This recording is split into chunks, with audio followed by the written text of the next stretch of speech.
is a presentation of Main Street Media, your source for news, sports, and information on Main Street in Middle Tennessee.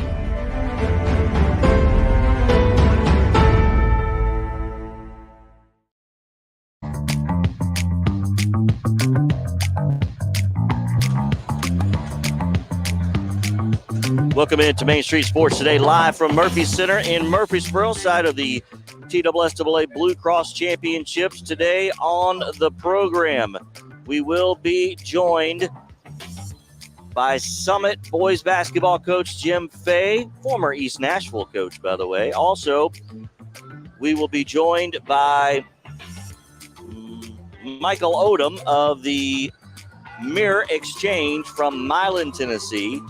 We'll talk a little high school basketball with him.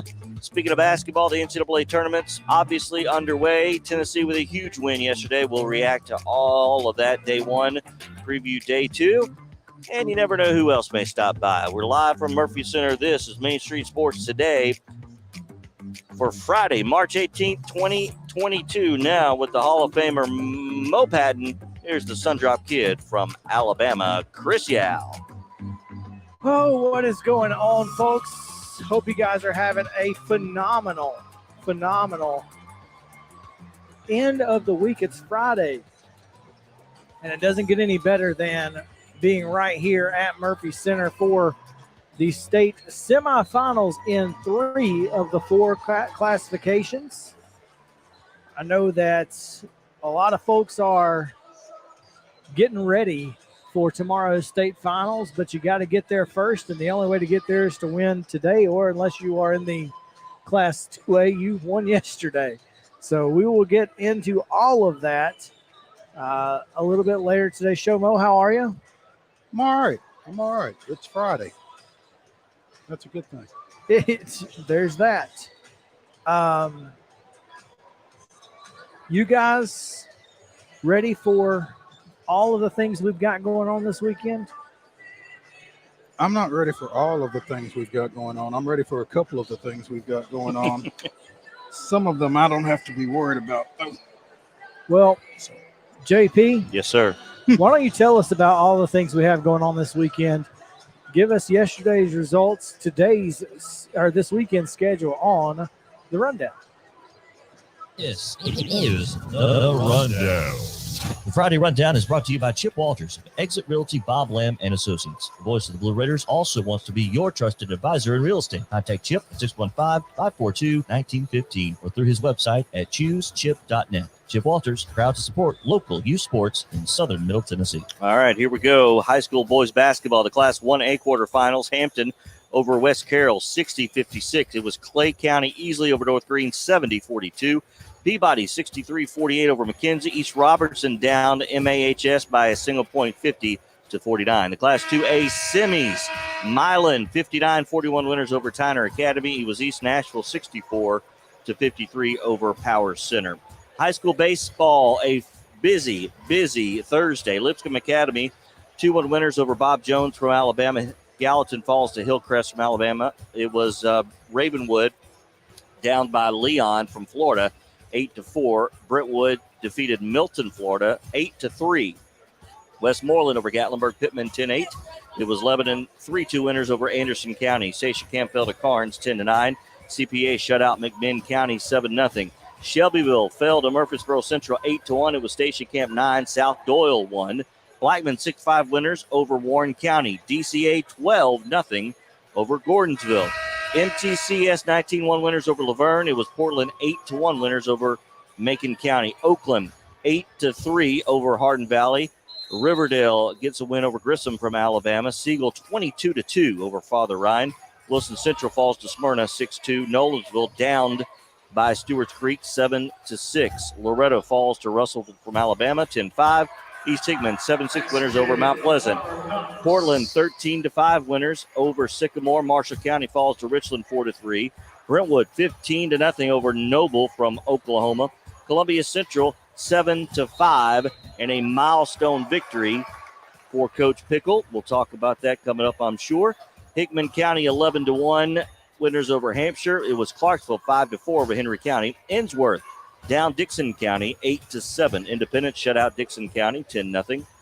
Rossview 10-7 winners over Bartlett, and Springfield over Gordonsville 4-3.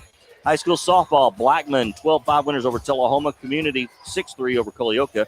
It was DeKalb County 15, Murfreesboro Central 5.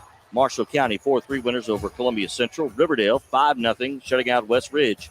Bearden 4-3 winners at Riverdale. Rockville 6-5 winners over Stewart's Creek. It was Mount Pleasant 11-3 over Perry County. Summertown 5-3 over Wayne County. On the pitch in boys soccer from Thursday, Laverne 9, White House 1. Riverdale 2-1 winners over Lebanon. Murfreesboro Central 4-2 over Rockville. And Columbia Central over Shelbyville 3-2. NCAA men's basketball in March Madness. The 3-seeded Vols easily over Longwood 88-56.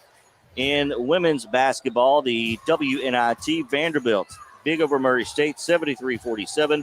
And MTSU right on this floor defeated Wofford 86-56. In the NHL, it was the Flyers over the Preds 5-4. Now, to our Friday and weekend schedule. Basketball today at the state championship where we are. East Robertson versus Hampton. It is Peabody versus Clay County.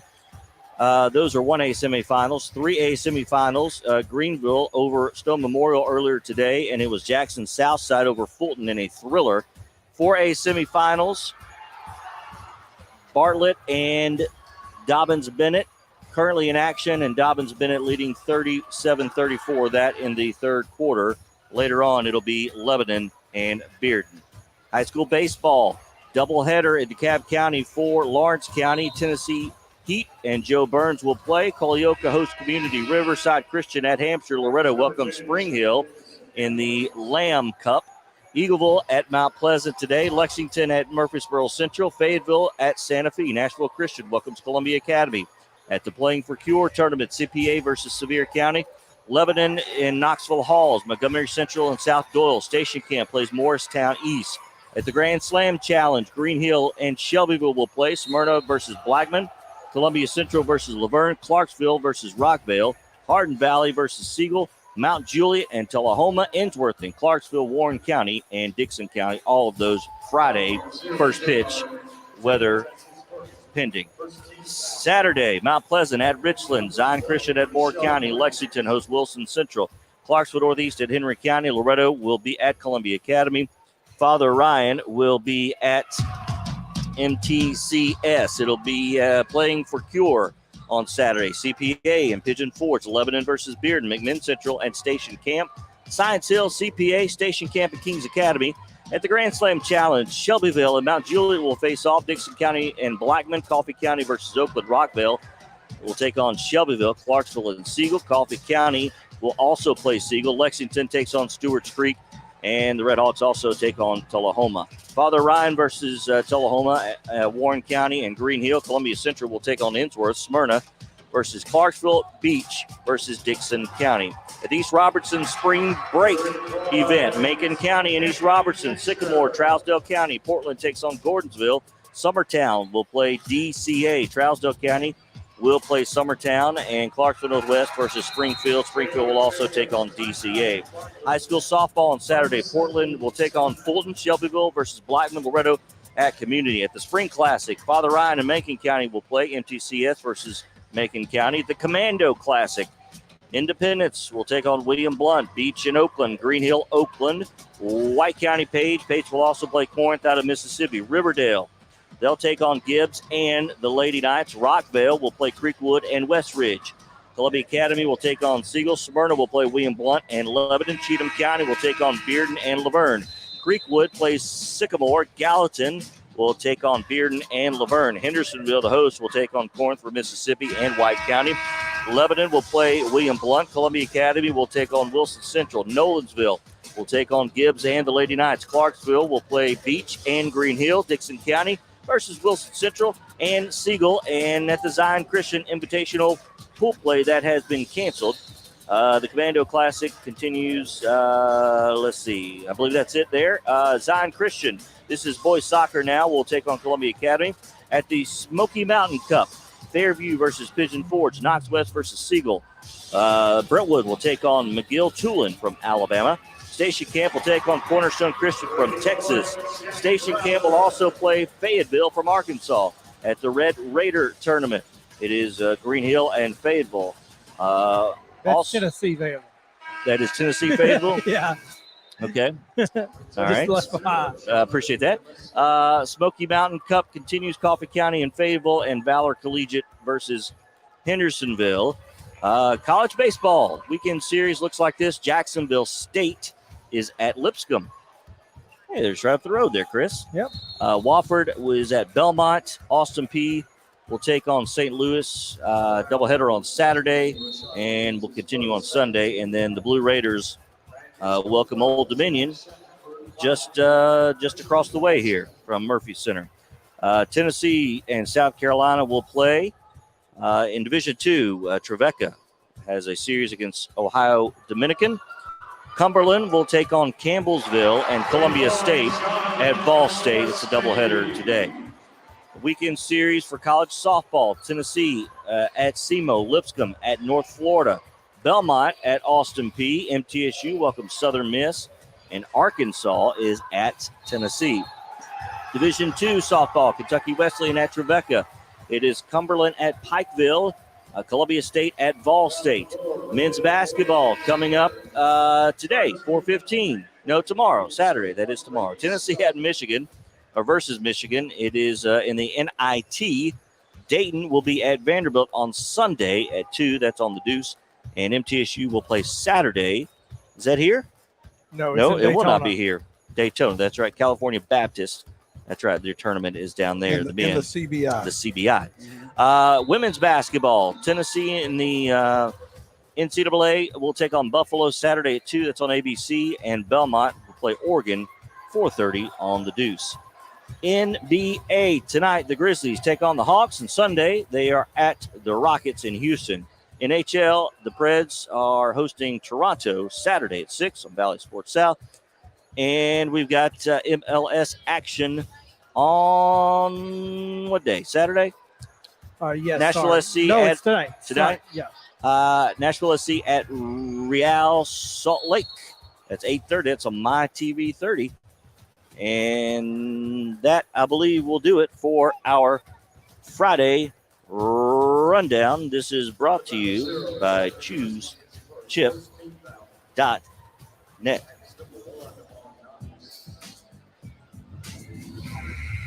All right, guys. JP Plant, you are my hero.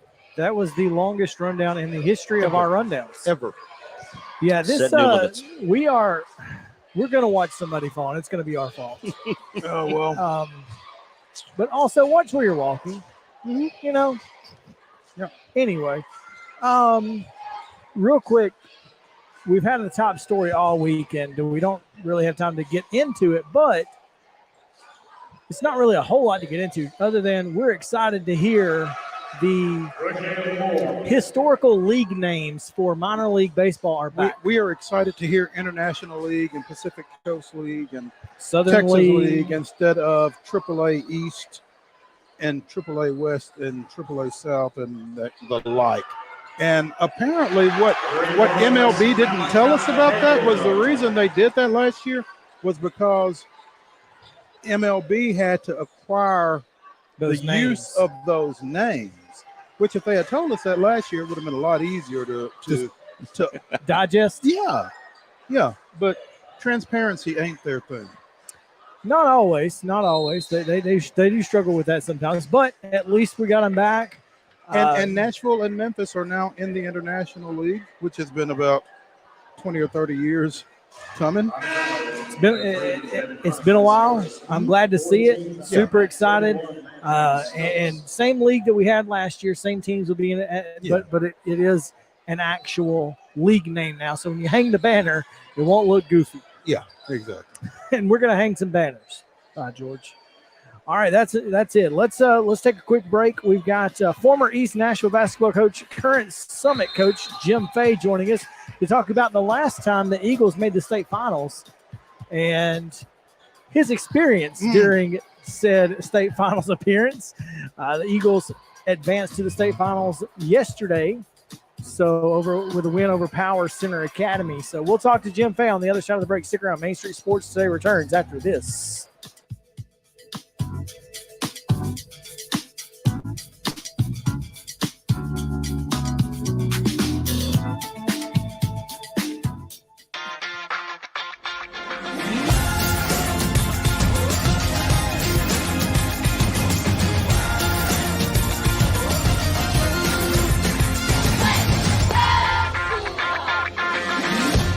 Hey folks, while we take a quick break from the show, I want to tell you about our friends over at Custom Stone Handlers in downtown Columbia.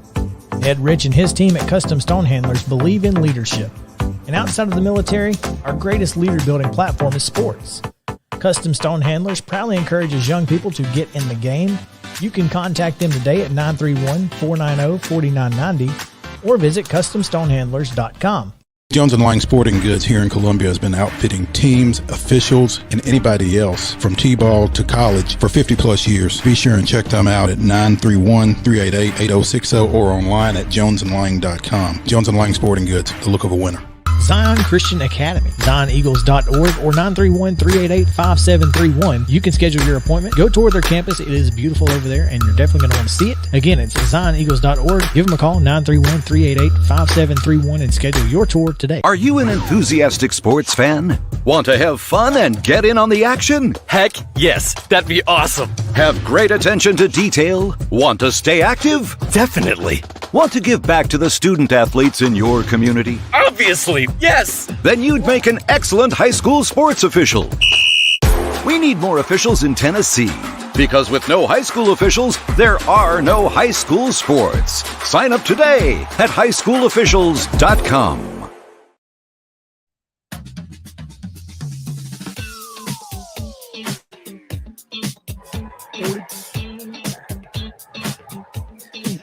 Welcome back in Main Street Sports Today, as I am looking at the South Carolina Lady Gamecocks taking on Howard in the NCAA tournament. The 21-9 Howard group at halftime trailed 44-4, which is a record for least points allowed in a half in NCAA tournament women's action. They lead now 52-8 with 3:49 to go in the third quarter. Do the Lady Gamecocks. So that's interesting to say the least. But yeah, we are here live on location from the Murphy Center, the Glass House in Murfreesboro, as we are currently watching Class 4A semifinals between Dobbins-Bennett out of Kingsport and Bartlett out of Memphis. That's Bartlett out of Bartlett, they would tell you. I'm sure they would. But They've got a Bartlett mailing address. But you're not wrong. Nonetheless. Yes. At the end of the third quarter, it's Dobbins-Bennett 49, Bartlett 45. Bartlett, the winners over Cane Ridge, ruining our chances to watch Marlon Sims coach today. And that's unfortunate, but at least we get to talk to one of the all-time Metro Nashville greats. Coach Jim Fay joins us now on Main Street Sports Today to reminisce a little bit. I was hesitant when I called him about this because I'm not sure that it's a reminiscent occasion for Jim, to be honest. But East Nashville, with their 64-53 win yesterday over Power Center, advances to the Class 2A state championship game tomorrow. That game will be at 11 o'clock here at MTSU. It's the Eagles' first state championship appearance since 2014, when they faced off against Jackson Southside in the state finals in Class AA. And unfortunately for Coach Fay, that was a game that he was unable to be on the sidelines for. And I'll let Coach Fay take it from here. Coach, how are you? Hey, I'm doing good. How are you guys? Yeah, good, Jim. just talking about East Nashville's last visit to the state finals and the situation where you were unable to be on the sidelines for that game, and as a result, tomorrow will be Avery Patton's second opportunity to coach in a state championship game. Absolutely. I mean, I think he'll do a great job. I think they're set up to win. They've been my pick from the get-go this year. They have looked pretty impressive in their 2 games over here in Murfreesboro. We've kind of talked a couple of times in passing about that 2014 game against Southside, Jim. How tough is it to have your team in a state championship game and not be able to coach them? It's pretty unbearable, but at the time, I wasn't feeling like I was worried about basketball. I was laying in, I think we had the women's locker room there at MTSU, and if I'm not, unless COVID has changed it with all the cleaning and everything, I probably got some DNA somewhere still in that locker room. It was a rough day for me. Audra Martin, who was the sportscaster at Channel 2 at the time, came in to check on me, and apparently I looked worse than death because she immediately went out and got some paramedics, and they came in and gave me 2 IVs, and I managed to stumble out there for the second half and sit on the bench. But I was in rough shape. At the worst possible time to be in that shape, I would think, as a coach. I mean, you just have to feel a little helpless, I would imagine. I did, and I was, when I did come out there, we were in a position to win the game, and Avery and I talked, briefly about it, and I just didn't have a feel for how the game was going, the flow of the game. When you're out of it, you're out of it, and I didn't know how the game had been called. I had some ideas, and I started to put them in, and I felt like he had done the work to get them into that position to win the game. So I just said, hey, do what you think is best because I trust him.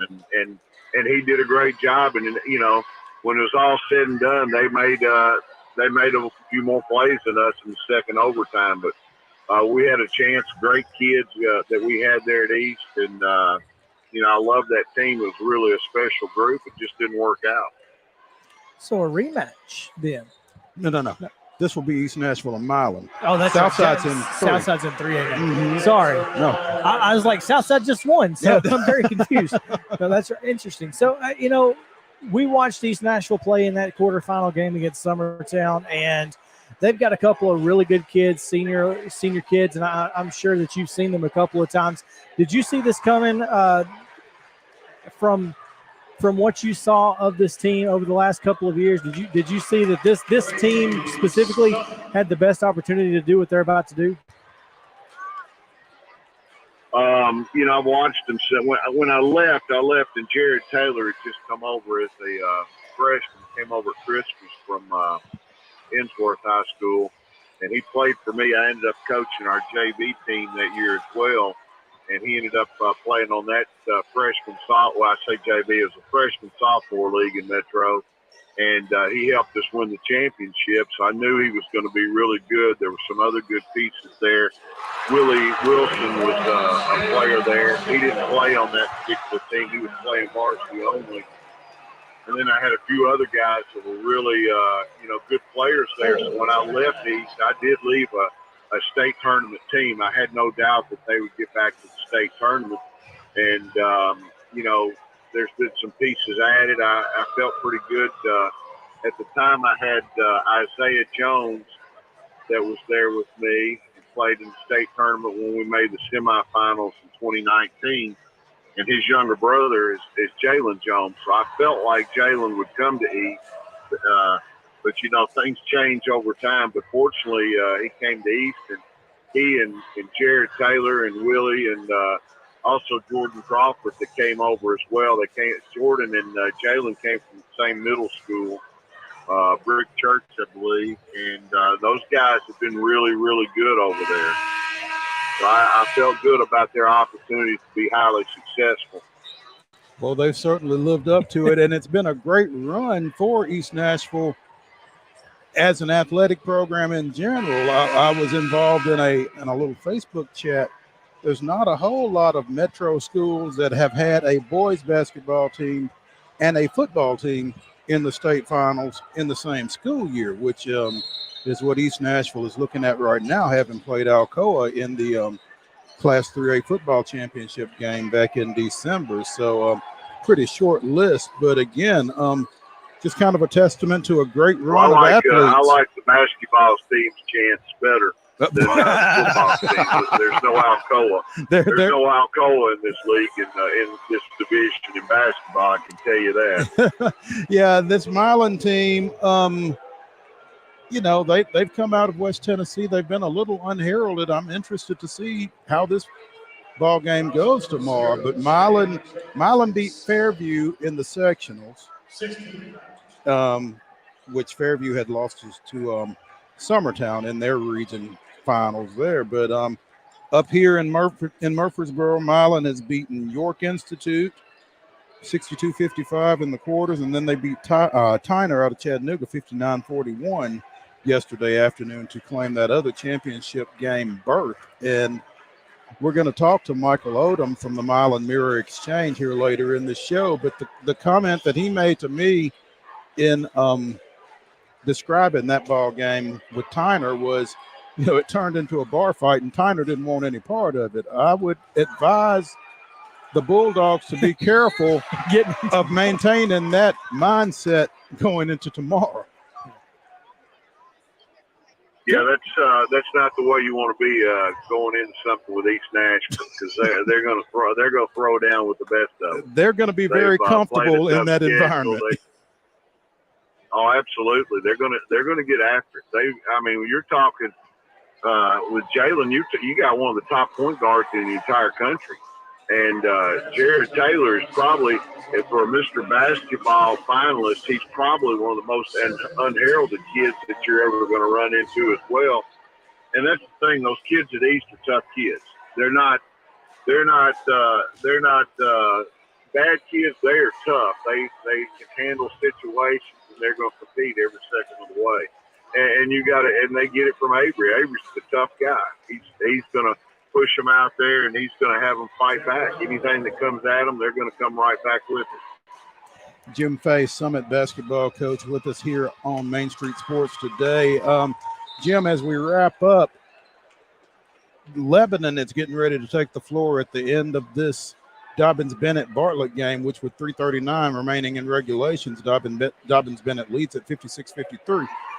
Lebanon takes on Bearden in the other semifinal game, and you are one of the few teams, one of the few coaches to have beaten Jim McDowell and these Blue Devils this time around. I don't know how much you've kept up with them over the second half of the season, but what are your expectations out of that bunch here over this next game and perhaps one more tomorrow?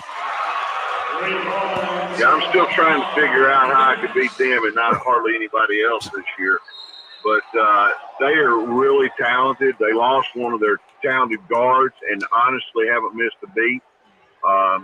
So they could even have even better personnel. But I tell you what, McDowell's done a great job. I've kept up with him. He's been all over people every step of the way.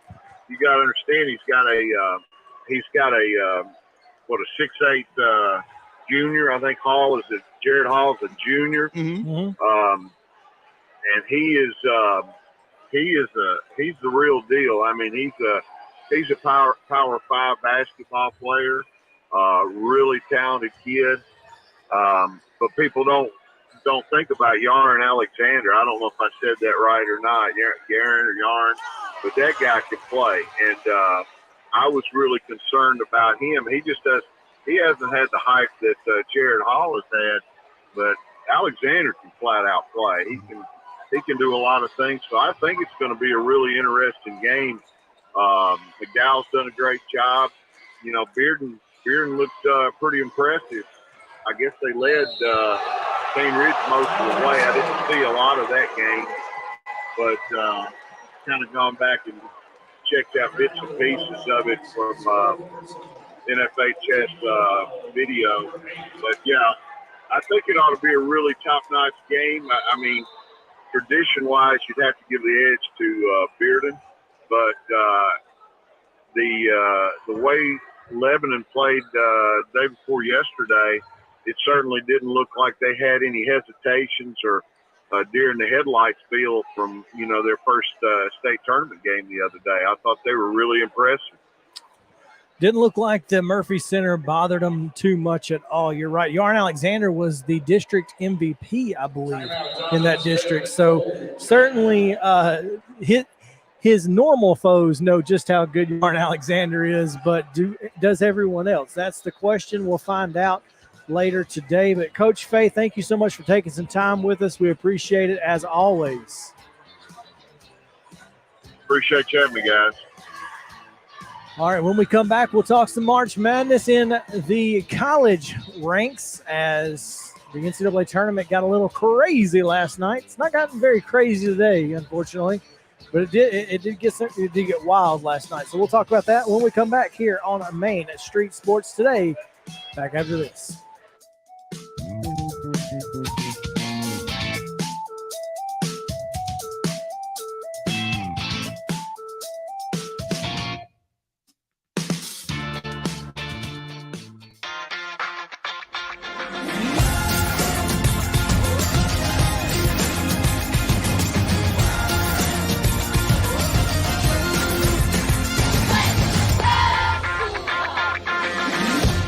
Hey folks, while we take a quick break from the show, I want to tell you about our friends over at Custom Stone Handlers in downtown Columbia. Ed Rich and his team at Custom Stone Handlers believe in leadership. And outside of the military, our greatest leader building platform is sports.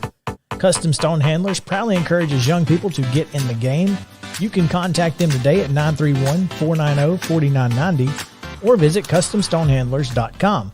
Jones & Lang Sporting Goods here in Columbia has been outfitting teams, officials, and anybody else from T-ball to college for 50-plus years. Be sure and check them out at 931-388-8060 or online at jonesandlang.com. Jones & Lang Sporting Goods, the look of a winner.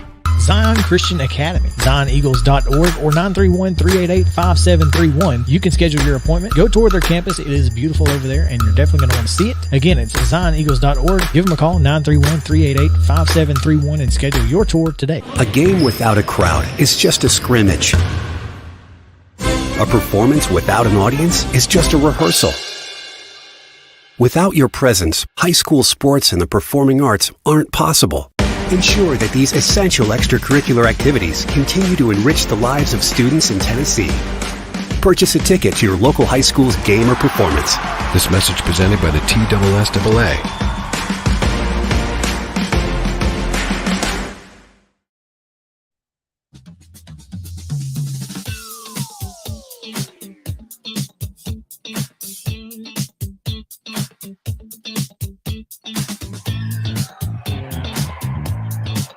With the blue seats in here and everybody wearing blue, it kind of just looks like a home game for Lebanon coming up, huh?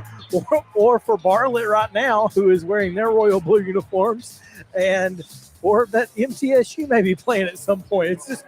It is wild in here, man. What a scene, a great crowd in the Glass House for this Friday afternoon series of high school basketball games. Very excited. 1:12 left here in the first Class 4A semifinal. Yeah. Mm-hmm. This is the first game. Dobbin's been trailing Bartlett 58-57. Let's talk about some other tournament action at the collegiate level, as last night the NCAA tournament got a little crazy. That's one way to put it. Everybody's bracket is busted. Just forget it. I thought I saw that there were like 161 left, which my hat is off to the 161 that picked St. Peter's. Yeah, I'm down 3 Sweet 16 teams already after one day.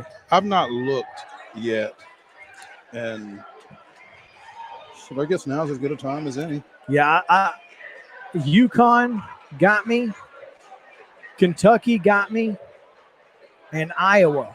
So the 5-12 got me twice.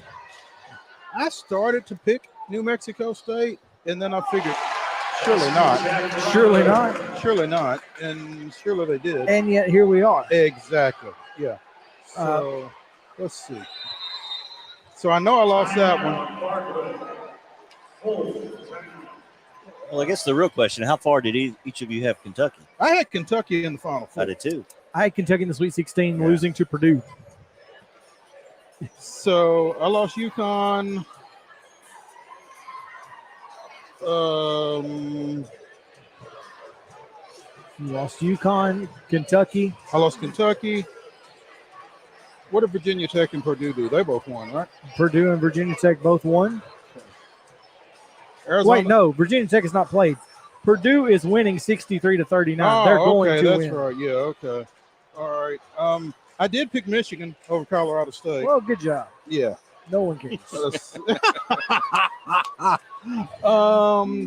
San Diego State beat Creighton. San Diego Yes. State and Creighton. In an overtime game. That's right. It That was overtime. overtime as well. So Yes. there was, Creighton won. Creighton won? Creighton won 72-69. That's right. then I lost San Diego State. I lost Iowa, Brutal. but I had Providence beating Iowa in the second round anyway. Yeah, I think we had 3 OT games yesterday. There were a lot. And There were and Two of course- them in Indiana. and they were back-to-back games. Yeah. And then, of course, there was the last game of the first 4. Notre Dame And Rutgers. and Rutgers went to double overtime. I fell asleep on that one. Oh, I didn't. I fell asleep on Murray last night. I didn't. I couldn't handle it. Oh, wow. Oh. Everything but the shot. Anyway. That's a walk. We're calling the game here on this. Goodness. From the cheap seats. The cheap seats up here, the That's right. bleachers Yeah. at Middle Tennessee State. Section L. Yeah, if you are inside the Murphy Center, the 4 additional bleacher sets are pushed out on the end zones, on each end zone, or baseline, I guess. Yeah, if you're in Murphy Center, come see us. Yeah, we are in Section L, and we'd love to hang out with you. We might put a stick a mic in your microphone face. in front of your face. But one team that we didn't. Don't come up here quiet. That's right. Yeah. One team we didn't lose, Mo, was the Tennessee Volunteers, who took very good care of Longwood Lancers 88-56 after Longwood stayed in it pretty early, which you expect in those type of games, but The 3-ball.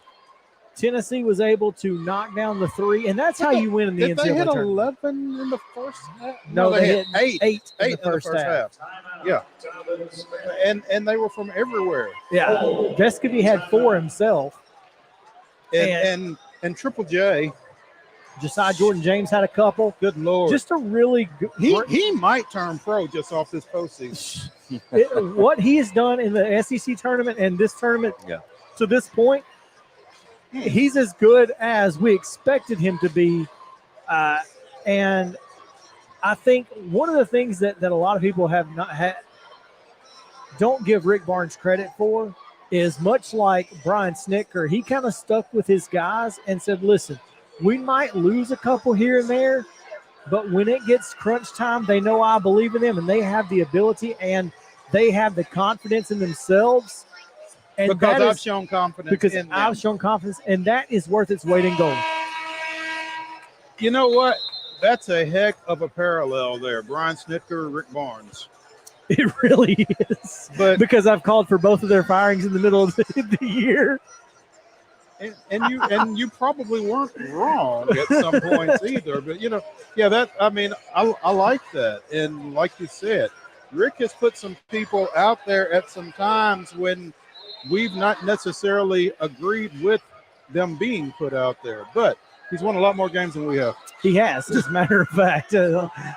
Every win he gets is another one more than I've got. And speaking of winning games, it looks like Dobbins Bennett is getting about ready to win this one. Wow, I wasn't paying attention, and man, that's not what I expected. 59-58, Dobbins Bennett with 11.6 ticks remaining and at the line shooting 2. Yeah, but if you miss one, who knows? It's going to be a lot of fun to see this state finals game, no matter who it is. in that Class 4A because it would be the first ever Class 4A. So, All right. but we would be remiss if we did not talk about the Peacocks of St. Peter's. I know personally that sound that you hear is Kentucky fans turning us off. No doubt. Yeah, tough night for at the behind the arc for Kentucky, and not so much for St. Peter's. And in order to upset a team like that, that's what you have to do. You have to make threes, and your opponent can't. That's how you get upsets in the NCAA tournament, especially at the 15-2 level. And St. Peter's was able to do it. I mean, a great performance from the Peacocks, a great performance from, I just call him Mustache, because what is that kid's name? Was it Everett? No, it's ED something. Edlin? Mike Edlin? Something like that. He did have an incredible catch and shoot there late. And they ran some good stuff for him late as well. So, yeah,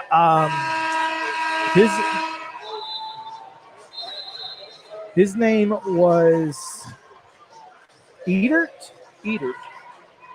Yeah, he had 20 points in that one. How many threes? He was two for two. He was only 2 of 2 from 3. Are we sure it's not Banks? Nope. That's Daryl Banks was phenomenal as well. Just again, they were 9 of 17 from behind the arc. Kentucky 4 of 15, and again, that's how you win, especially when Kentucky makes more free throws than you shot. Kentucky went to the line 35 times. They were 23 of 35. St. Peter's only went to the line 21 times, but they were incredibly efficient, 18 of 21. Ooh. That's impressive. That's how you stun a team like Kentucky. Yeah, and they certainly did. I mean, congratulations to St. Peter's. They busted every bracket in the country, all but 150-something, who are all St. Peter's graduates. Oh, no question. No question. I tell you what, man, Vermont was almost right there with them.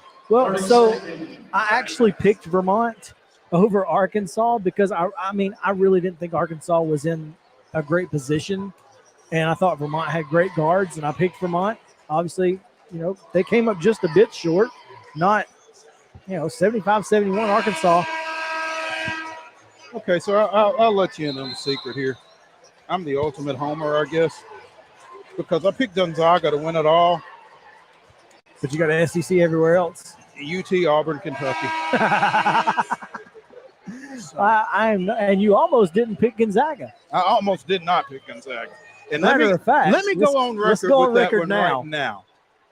I really studied long and hard on taking Memphis over Gonzaga in tomorrow's game.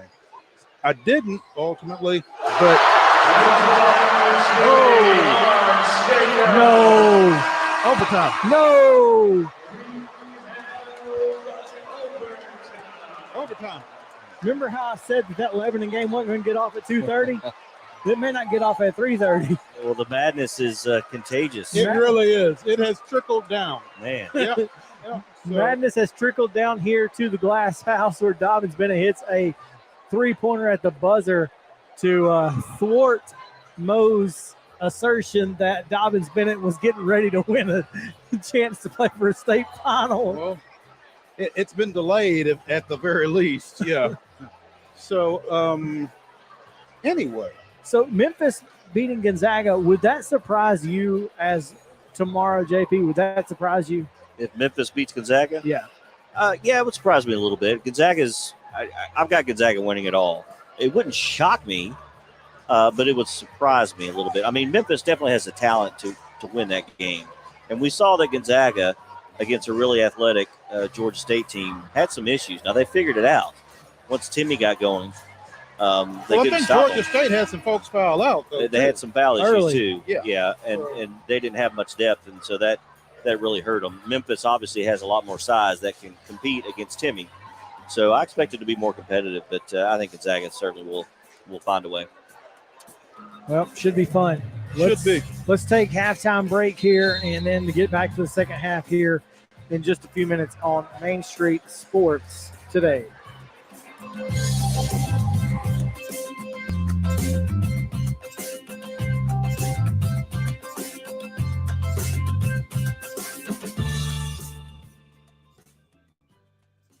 Are you an enthusiastic sports fan? Want to have fun and get in on the action? Heck yes, that'd be awesome. Have great attention to detail? Want to stay active? Definitely.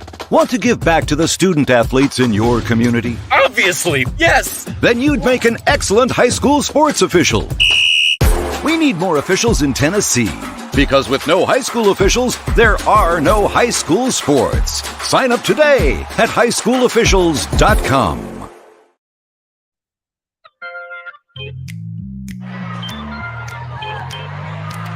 All right, here's the question. We all know we're all fans of Reese's Cups, right? Yeah. All right. I can handle Reese's, and it's Reese's Cups. It's not Reese's, because I'm a fan of Reese's Cups. Yeah. Reese's Cups. Reese's Cups, no S, hard E. Reese's Cups.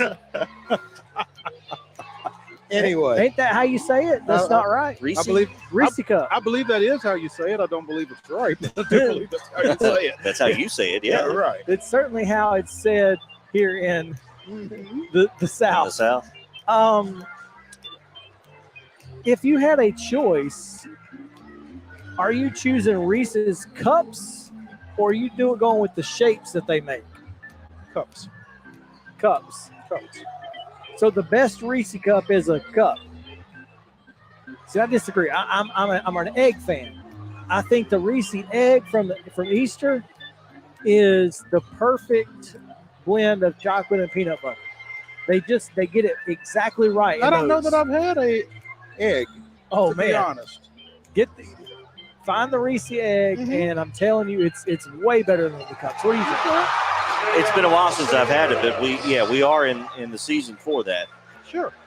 Like a Cadbury egg, but with more peanut butter. No, it's not an egg. It's flat. Yeah, but it's not oval. this thick. It's just an oval. Yeah. And then here's the good thing: if you like it that way, you can actually get a football shape in the fall, which is basically the same thing. It just has the little lines in it. Okay. Where they rob you of chocolate, kind of like Kit Kat. So anyway, that's going to do it for halftime. Go get a Reese egg, and it's a Reese's Cup Reese egg. We'll be back, Main Street Sports Today, after this.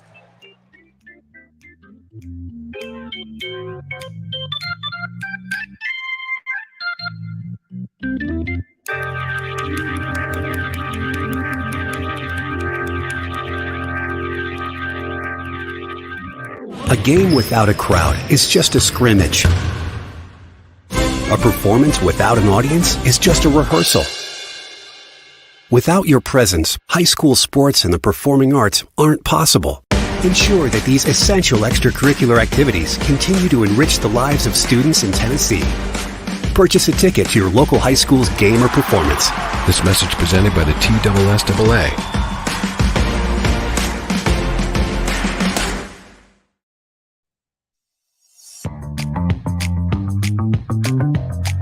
Second half now on Main Street Sports Today, live from Murphy Center. Coming up, we'll chat with Michael Odom from the Mirror Exchange. Plus, we'll take a look at the WNIT, the Women's NCAA Tournament, and so much more. So stay tuned. All that straight ahead. Second half live from Murphy Center on Main Street Sports Today. Now back with the Hall of Famer and Sports Writer of the Year, Mo Patton, and the Sundrop Kid from Alabama, Chris Yao. Welcome back in live from Murphy Center here, where it's Dobbins Bennett 66, Bartlett 65 with less than a minute to go in this Class 4A semifinal. Should be a fight to the finish. Well, that's a good place to end.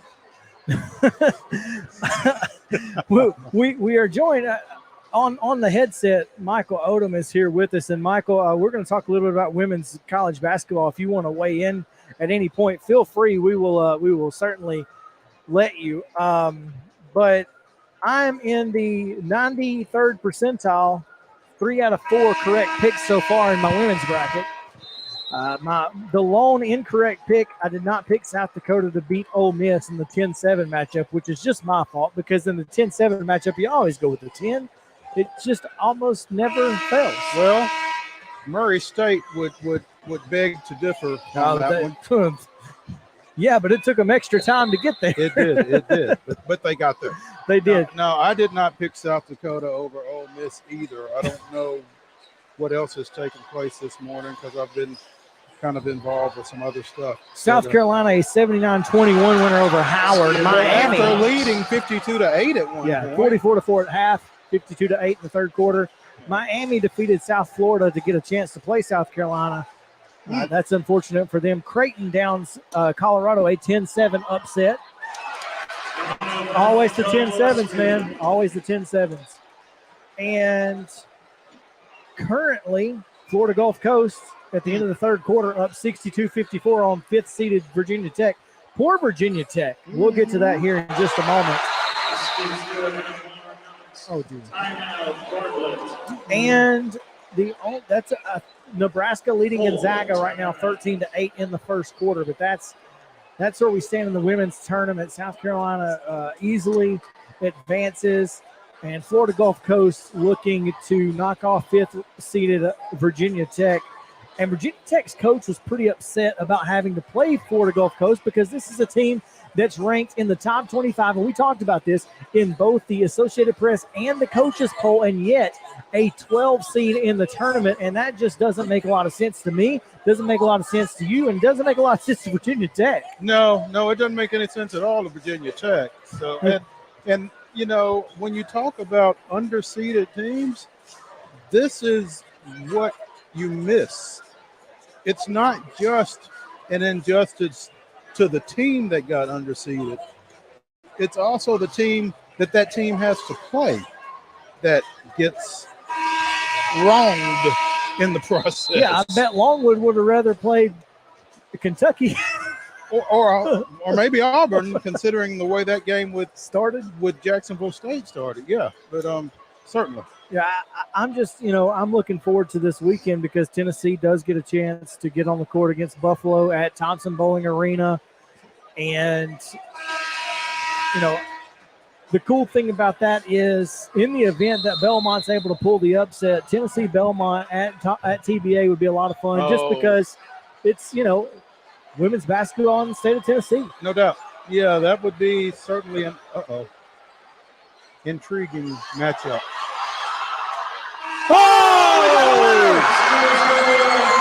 Dobbins Bennett with the game winner.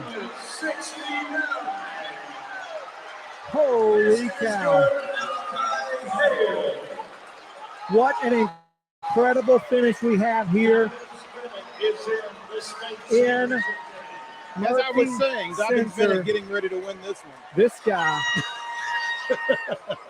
A hook shot at the buzzer, right in the middle of the lane, sends Bartlett. Unfortunately, they will head back west. That was a Malachi Hale. Mary? Ladies and gentlemen, the Hall of Famer. Yes. Hell like Monty, though. From the top row. From the top row. From the cheap seats. Man, what a phenomenal game that was. An overtime finish. And that's exactly the way you want to play it. If you are both teams. I'm taking fees for that headline. Yeah. Hail Mary. No question. Man, what a great game. And Lebanon will be taking on Bearden here in the other Class 4A semifinal here coming up. Last night here in this gymnasium at Murphy Center, Middle Tennessee State with a pretty handily win. Oh, goodness. That wasn't our fault. No. No. Falling in the bleachers, we have nothing to do with, only falling in the floor. That's right. Anyway, Middle Tennessee State with a big win last night here in Murphy Center to advance. And according to Rick Ensel, who should know, they will play Wake Forest here Monday at 6:30. It will be here 6:30 Monday night. They'll play Wake Forest with a chance to move to the round of 16, where they would potentially face Vanderbilt, and Vanderbilt will have to take on, oh man, I can't believe I forgot. On Monday night, while Middle Tennessee State is playing here against Wake Forest, Vanderbilt will be at home against Liberty at 7 o'clock, and the two winners of those games will face off. Could be Middle Tennessee State and their future conference opponent, Liberty, or it could be Middle and Vandy Part 2, isn't it? It is Part 2. I believe they played already this year. So a great job. Vanderbilt also wins handily last night, and congratulations to the Lady Commodores.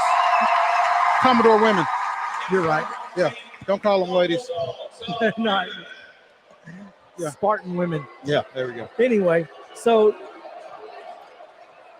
a lot of women's hoops. A lot of women's hoops here in Middle Tennessee, or in Tennessee right now. Mm-hmm. 3 teams still vying for some postseason success. 4 teams. Did I say 4 teams? I did. You did say 4 Belmont, teams. Tennessee in the NCAA tournament, and then Middle Tennessee and Vanderbilt in the WNIT. Let's take a break. When we come back, Michael Odom will join us to talk about some Jackson Southside and some Milan. I know he watched Jackson Southside this morning, but we'll find out a little more about those Milan Bulldogs, because we are a little underaware of how good they are. I certainly did not expect to see them in the state finals, so we'll find out how they got here on the other side of a break. We'll be right back on Main Street Sports Today.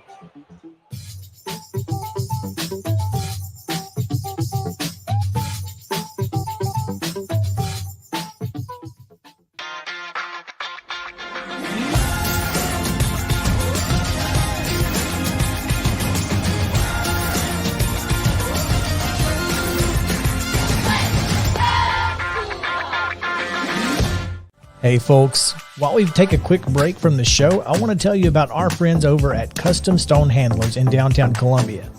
Ed Rich and his team at Custom Stone Handlers believe in leadership.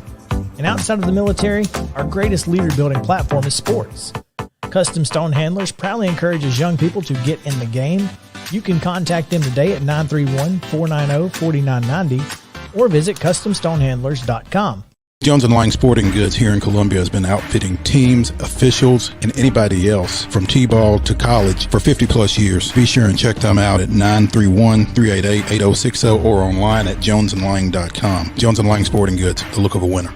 Zion Christian Academy, ZionEagles.org or 931-388-5731. You can schedule your appointment. Go tour their campus. It is beautiful over there, and you're definitely going to want to see it. Again, it's ZionEagles.org. Give them a call, 931-388-5731, and schedule your tour today. Are you an enthusiastic sports fan? Want to have fun and get in on the action? Heck yes, that'd be awesome. Have great attention to detail? Want to stay active? Definitely. Want to give back to the student athletes in your community? Obviously, yes. Then you'd make an excellent high school sports official. We need more officials in Tennessee, because with no high school officials, there are no high school sports. Sign up today at highschoolofficials.com.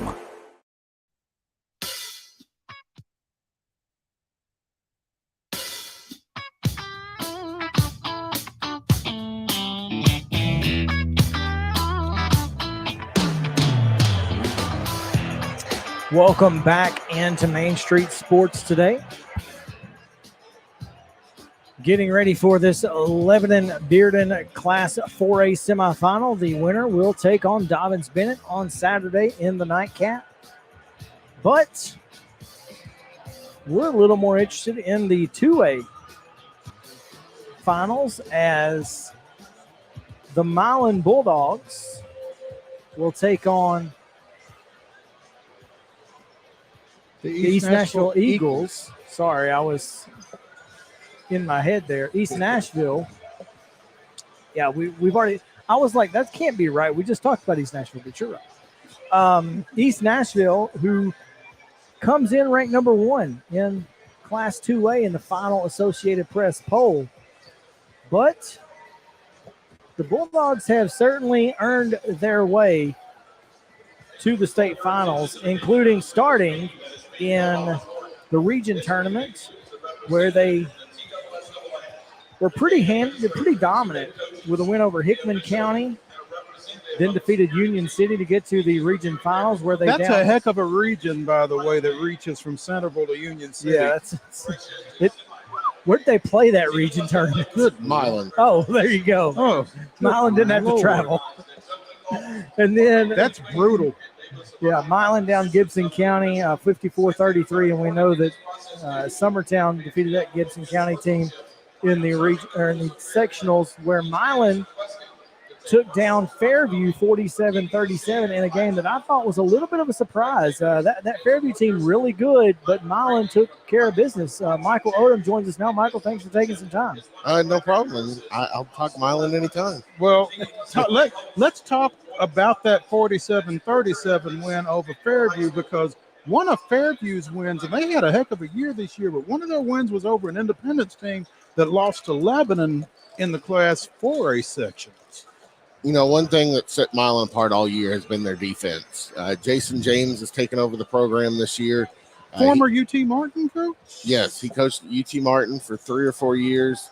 Got out of the college ranks, went back to the high school ranks, was at Germantown. Then he went to Kenwood. And then this past year, he took over Milan. And, you know, there was optimism around Milan that they could be better than they have been. I mean, they only won 6 games last year, lost in the first round of the postseason. But the defense that they've played for the past 3 weeks, I'd put it up against anybody in any classification. They have got down, they guarded.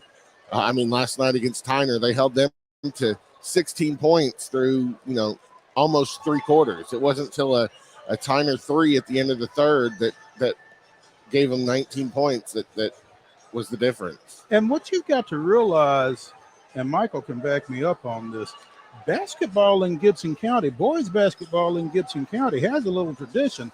Humboldt was up here not too long ago, lost to Columbia Academy in the Class A state championship, I think in 18, maybe 17, 18. Trenton Peabody's been good at times. South Gibson, where Mark Wilkins just came to Independence from, has been pretty good in its short period of existence. You've got some pretty good basketball around there, and now it seems to be Milan's turn, coming off a 6-win season. Yeah, I mean, Humboldt's definitely been the banner of the county in what they've been able to do. Peabody made the title game in 2005, and now they're back up here playing in the semis tonight. South Gibson, before Mark left, it was I believe 3 straight sectional appearances, or 3 sectional appearances in 4 years. And then now Milan just kind of came out of nowhere. And, you know, last time Milan played for a state title was 1942. Oh, that's a little bit of a difference there between East Nashville, who was last year, in 2014. The star of that team was Harry Pillow. In the first round, they beat tournament favorite Loretto. Oh, wow. Oh, wow. Harry JP says anytime Loretto gets beat, it gets dings. Harry Pillow actually was going to sign and play football at a high school at Memphis State. But in 1942, we know that the Japanese bombed Pearl Harbor. The Germans didn't bomb Pearl Harbor. Don't stop him. He's on the roll. All the dings. Pillow enlisted in the Army, became a sergeant, and died in Germany. Oh, man. Oh, good Lord. He's actually buried in Milan. He was the leader of that team. And it's been that long since Milan's played for a state title. And now it's back. And you look at a stat sheet and you go, this team's playing for a state title? I mean, Jadarius Robinson's averaging 13.4 points a game.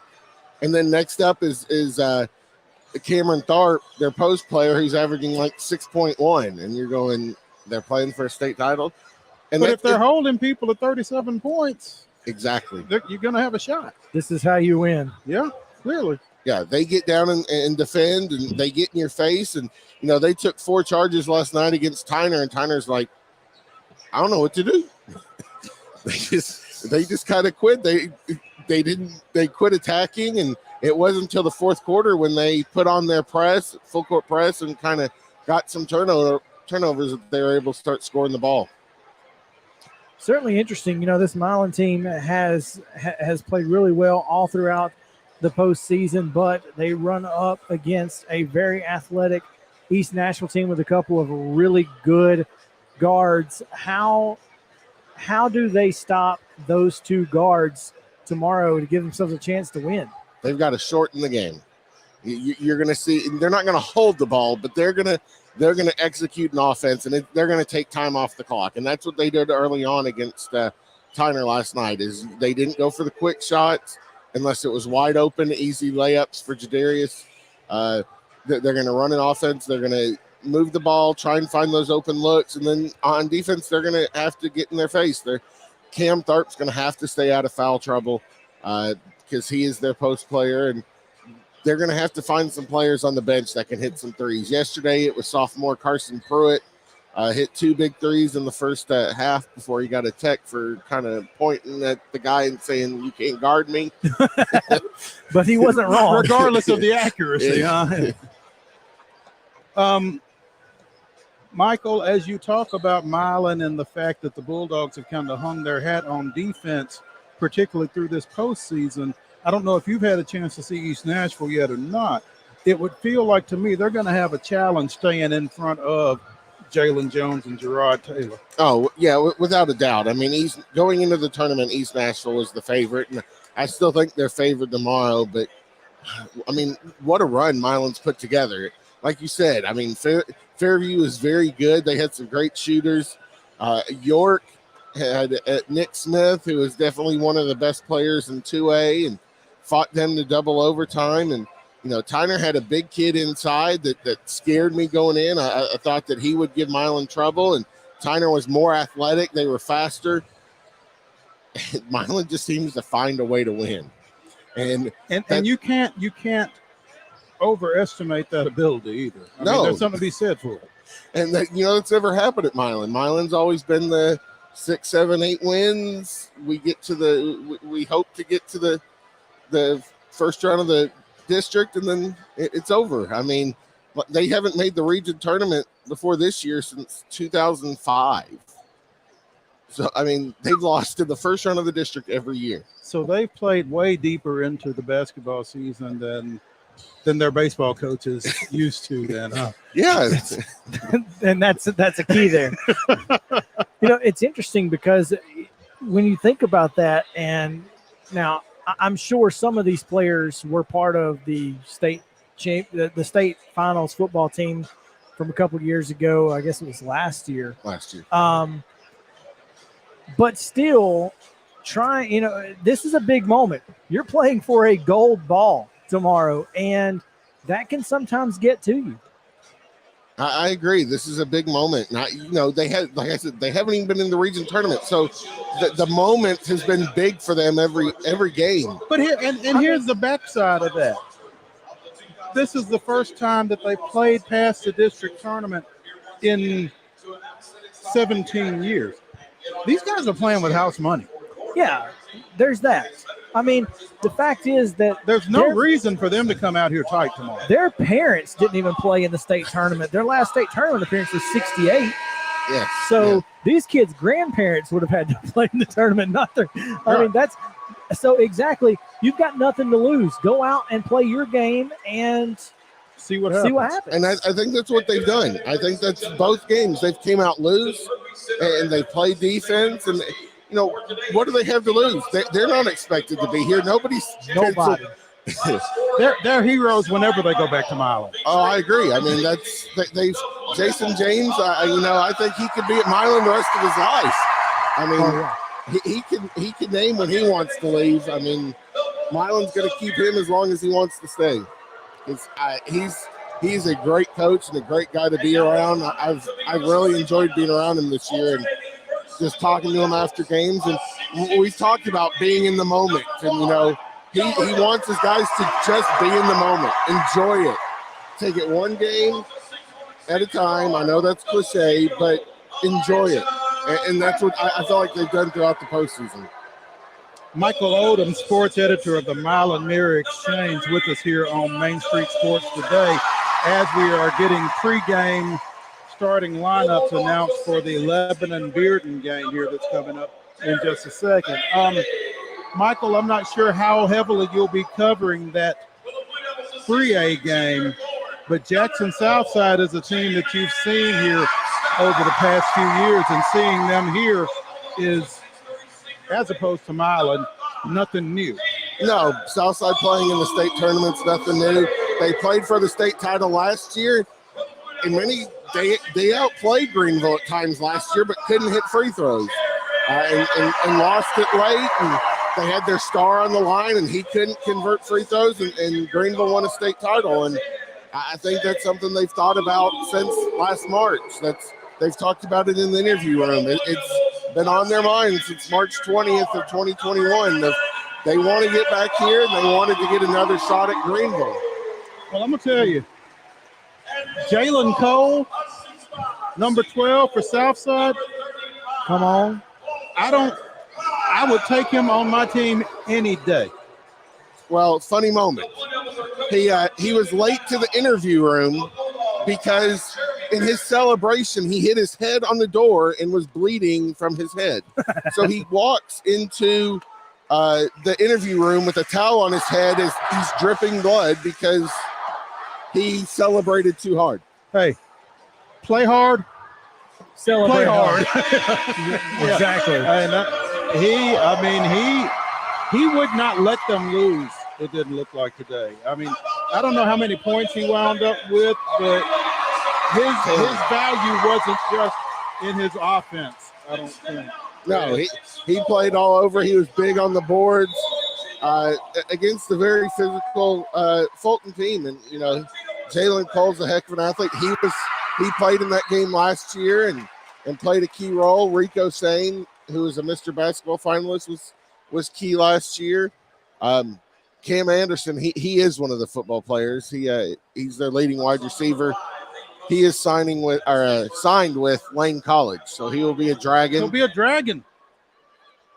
The Lane I Dragons. like it. The Lane Dragons. And so he's playing football? Football. So he'll be playing at Rothrock. Yes. So the Rock. Lane Stadium. Where there are now. two rules. Lane Stadium now? Lane Stadium. It's not Rothrock anymore? No, they took the name away. Oh. I love the Rock. Here at the Rock, we have two simple rules. Rule number one is obey all rules. Does anybody know what rule number two is? Refer to rule number one. Don't write on the walls. It's very hard to get writing off the walls here at the Rock. Andy Griffith, great episode. Anyway, oh man, Michael, we won't take up too much more of your time. We appreciate you always taking some time with us. Tell football. Tell people where they can find Please your do. stuff. Yeah. I'm on Twitter at JSRiderMichael, and you can log on and see all my stories at MilanMirrorExchange.com. It is, unless you're wanting to see the e-edition, all my stories are free on there. Okay. E-edition is a subscriber only, but you know, during football season, we had some struggles with that. And I was trying to figure out a way how we could subscribe to all these little bitty newspapers across the state. Just to, you know, I'm like, there's got to be a subscription way that we can do this. Like, I agree. Yeah. Because I didn't want to pay, $7 for a month of, of every newspaper across the state. So I'm like, I just want the one story that Michael wrote. So it's great to know that we can read yours when we need to. And it's our website is, I'll say, is young. We've not been digitally first. So we're getting more digital savvy, and that's one of the things they wanted when I came on, and we've been getting big numbers. And so what I put on there is subscriber free, and like Jason Hunt getting to play yesterday for Peabody, or when Milan and South Gibson signed football coaches on the same day. Trying to outdo each other. I mean, my goodness, how much fun is that, having to deal with that? You're like, hey, guys, think about me in this process. Yeah, no kid. Like South Gibson was, we're going to name him today. You be ready. Milan, it was, in 5 minutes, you could put this online. Well, great. Thanks for that warning. Yeah. Yeah. Michael, thank you, man. We appreciate it. Look forward to talking to you again. All right. Thanks for having me. Some potentially breaking news coming from the Titans front. What might that be? And I thought I was Nostradamus. Yeah, it's rubbing off. There you go. You just ain't seen it. You put the crystal ball and didn't realize that it might not be where you wasn't put where I left it. It might not be where you left it, bro. Clearly.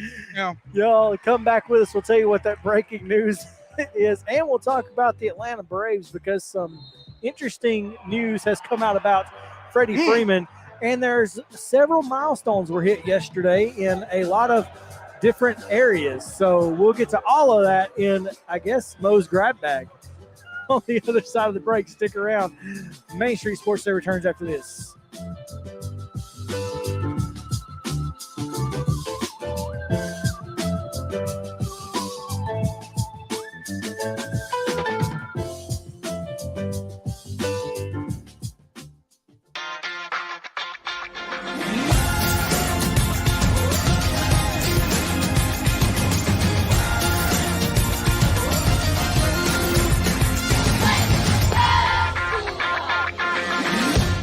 Hey folks, while we take a quick break from the show, I want to tell you about our friends over at Custom Stone Handlers in downtown Columbia.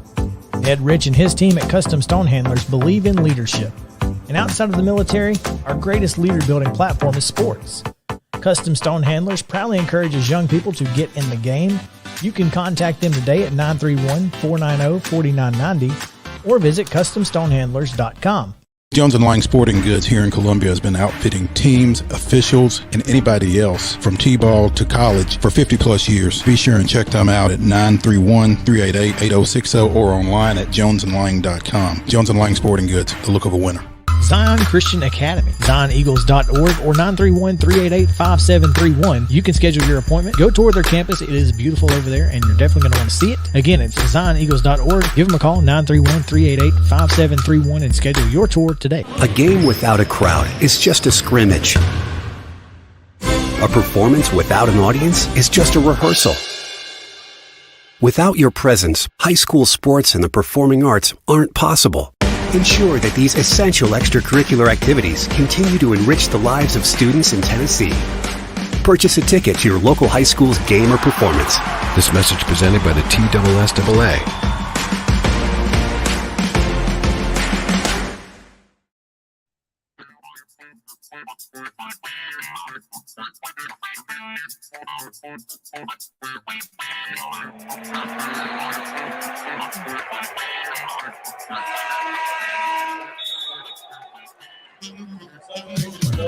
Oh, welcome back into Murphy Center live on location. It's Main Street Sports Today here as Lebanon trails Bearden 6-4, just past the midway point in the first quarter. Final segment of the week. We will be back on Monday to talk about all of the happenings from the weekend, including the NCAA tournament, the state finals, and much more. So we hope you guys will hang out with us again on Monday at 2 o'clock each and every weekday, 2 until 3:30, or on demand on Facebook, Twitter, YouTube, or the podcast. All of that is available at your leisure. So please take some time. Follow us on Twitter at ms_sports today, or on Facebook at MS Sports Today, and Instagram. Now, some semi-breaking news here. It's not official, but Mike Garafolo, I guess, I wonder if he's any kin to Mark. What's it? No, that's not. It's Mark Ruffalo. So close, yet so far away. Right. No, Yeah. Mike Garafolo, at Mike Garafolo on Twitter, host of Good Morning Football and NFL Network reporter, says that he has sources saying that Austin Hooper, tight end formerly of the Cleveland Browns, is headed to Nashville.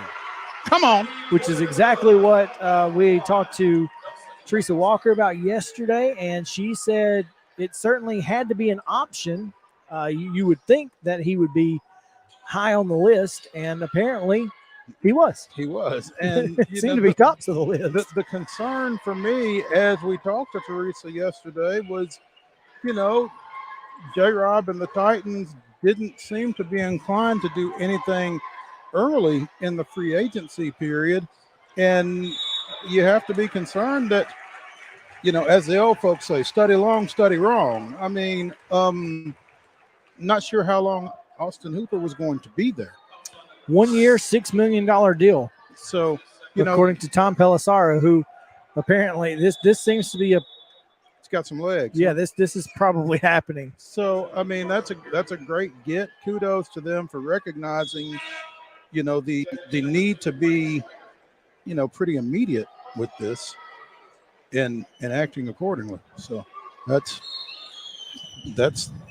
you got to feel pretty good about that in terms of the tight end room for the Titans all of a sudden. Yeah, no question. So that's big news for the Titans. I'm going to let you take this one because you have the information in front of you, but some additional information regarding the Freddie Freeman negotiations between his representation and the Atlanta Braves organization. Mo, tell us what you found. Well, so apparently, scrolling through Twitter as we are wont to do, came across a Buster Olney piece and specifically some Chipper Jones comments in said piece. Last August, as Freeman was closing in on free agency for the first time in his career, Jones recalled pulling him aside. I told him, if you go to free agency and you get courted by all the big market teams, you're not coming back. But more than that, Jones said, he implored Freeman not to try to play the Braves. From his experience working with the front office, he warned Freeman that they would call his bluff. I told Freddie, you're playing a dangerous, dangerous game. They will move on without you because Alex Anthopoulos has a job to do. If he doesn't do that job, he puts his job in jeopardy. And there's more.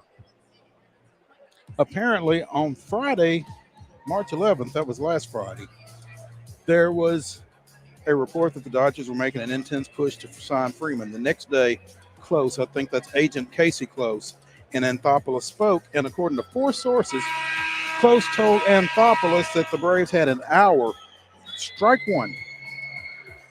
Yeah. That the Braves had an hour to accept one of 2 proposals, a 6-year, $175 million deal at an average of a little more than $29 million per year, or a 5-year, $165 million deal, an average of $33 per season. Anthopoulos rejected both of Excel's proposals. I bet they took about 15 seconds of that hour. They did not take an hour. I can tell you that. The 2 sides agreed on only this. All offers and proposals were off the table. Both sides needed to prepare for an Atlanta squad without Freddie Freeman. And that's why this stuff about Freddie Freeman being gutted by the way this has gone down, if he's gutted at anybody, and you pointed this out in the last couple of days, if he's really gutted, Freddie Freeman will have a new agent here before the start of the season. Ain't no doubt. And if he doesn't, then he's not gutted. Then he's not gutted, and he is not upset nearly because as much it went as he exactly the way he wanted it to. Exactly. Because the agent works for you. So Bearden a 10-point lead now over 11 and 16-6 with a minute to go in the first quarter, and it's not has not been a great start to the semifinals for the Blue Devils. No, it hasn't. All right, couple of things here. One, Alex Anthopoulos has apparently said there's a plan for Ronald Acuna Jr. to get into the lineup as a designated hitter as soon as April 21st and could be playing every day by May 21st. That's a solid sign. Bring it. I'm here for it. I mean, he feels like he's ready now. Mm-hmm. It's just a matter of making sure, I guess. Mm-hmm. So that's huge news. Mike Soroka is eyeing a late July return. Whatever he thinks it is, take another month. Yep. Because we don't want a repeat of last year. No. And then finally, let's go through some milestones that were hit yesterday. First off, in the high school ranks for Columbia Central, baseball coach affectionately known as Pick. Yes. Coach Pick @CoachPick4 on Twitter. Coach Pick 4 on Twitter gets his 500th win for the Lions, and a pretty cool day for him, as it's been a long time coming, as you noted. It's been a long time coming.